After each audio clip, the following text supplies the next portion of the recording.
আসসালামু আলাইকুম। আমরা এখানে একটি ভিএফডি প্রজেক্ট নিয়ে কাজ করছি। এখানে আমরা প্রথমে একটি রিমোট সুইচের মাধ্যমে আমরা ভিএফডিকে স্টার্ট স্টপ করব। প্রথমে আমরা সেটা ট্রাই করে দেখব। প্রথমে সুইচটা অফ মোডে আছে এবং এই সুইচটা দিয়ে আমরা একই সাথে রিভার্স এবং ফরওয়ার্ড দুইভাবেই চালাতে পারবো। তো প্রথমে আমরা ফরওয়ার্ড মোডে দিলাম।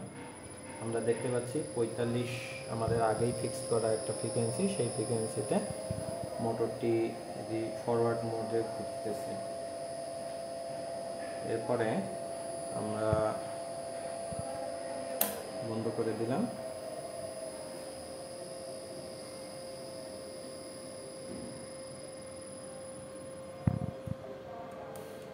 এরপর আমরা মোটরটাকে রিভার্স মোডে ঘোরাচ্ছি।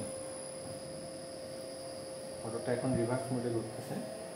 তো এর মাধ্যমে আমরা রিমোট সুইচের মাধ্যমে একটা ভিএফডিকে রিভার্স অথবা ফরওয়ার্ড মোডে চালাতে পারবো। এক্ষেত্রে আমাদের এর সাথে ডিফল্ট যে ডিসপ্লে থাকে সেটা ইউজ না করে আমরা যে কোনো দূর থেকেও এটা কন্ট্রোল করতে পারবো। এরপরে আরেকটা প্রজেক্টের আরেকটা অংশ হচ্ছে, এখানে আমরা মাল্টি সেকশনাল ইনপুট ইউজ করছি, যার কাজ হচ্ছে একটা নির্দিষ্ট ফ্রিকোয়েন্সিতে আমরা এই ভিএফডিটাকে রান করব। যখন আমার এই সুইচটাকে আমি এনও থেকে এনসিতে নিব, তখন আমার ভিএফডিতে প্রোগ্রাম করা নির্দিষ্ট ফ্রিকোয়েন্সিতে তখন এই ভিএফডিটা রান হবে। তো আমরা প্রথমে এখানে খেয়াল করি যে এখানে আমাদের 45 হার্জ আছে, এটা এনও মোডে আছে। আমি যখন সুইচটাকে ক্লোজ করব তখন আমরা এখানে 15 হার্জ আর কি এই টার্মিনালের জন্য আমরা এখানে S1 টার্মিনাল ইউজ করছি। S1 টার্মিনালে আমরা 15 হার্জ সেট করে দিয়েছি। তো এখন আমি যদি স্টার্ট করি তখন আমরা দেখতে পাচ্ছি যে এখন কম, অর্থাৎ 45 আগে 45 হার্জে ঘুরতেছিল, এখন সেটা 15 হার্জে ঘুরতেছিল। এইভাবে আমরা S1 S2 S3 S4 এইভাবে S6 পর্যন্ত মোট 4টা ভিন্ন ভিন্ন স্পেসিফিক ফ্রিকোয়েন্সিতে আমরা আমাদের এই ভিএফডিটাকে রান করতে পারবো। এই কন্ডিশনে আমরা অ্যানালগ ইনপুট, অর্থাৎ এই যে এখানে যে ভ্যারিয়েবল ইউজ করা হয়েছে পোটেনশিওমিটার, এই পোটেনশিওমিটার আমার এক্ষেত্রে কাজ করবে না। তার কারণ আমরা এর ভিতরে প্রোগ্রামিংয়ে এটাকে ডিসেবল করে দিয়ে এই মোডটাকে এনেবল করে দিচ্ছি। ফলে আমরা স্পেসিফিক কিছু ফ্রিকোয়েন্সিতে এই ভিএফডিটাকে চালু করতে পারবো।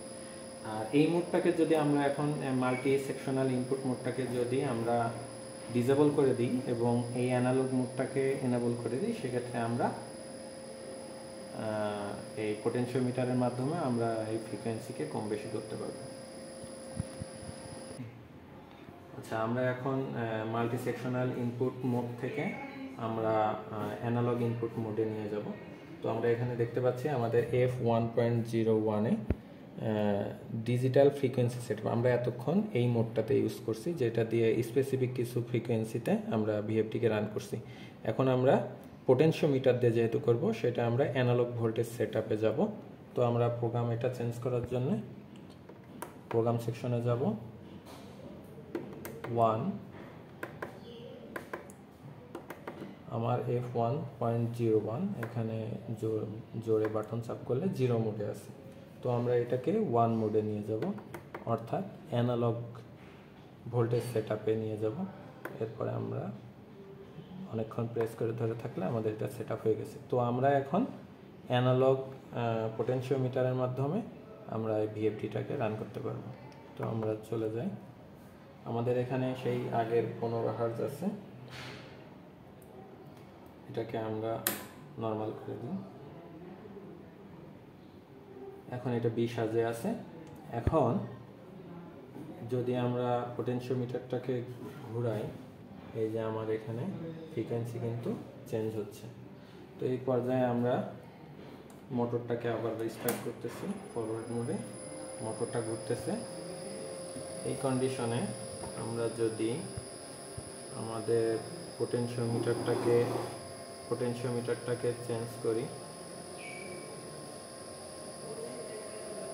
এই যে আস্তে আস্তে স্পিড বাড়তেছে, মোটরও ঘুরতেছে। তো এইভাবে analogue voltage input variable change করার মাধ্যমে আমরা মোটরের স্পিড ভিএফডি থেকে চেঞ্জ করতে পারবো। এটাও একটা রিমোট কন্ট্রোল মোড। তো আমরা মোটরটা অফ করে দিচ্ছি। এখানে আমরা আমাদের প্রজেক্টটা শেষ করছি। সালাম।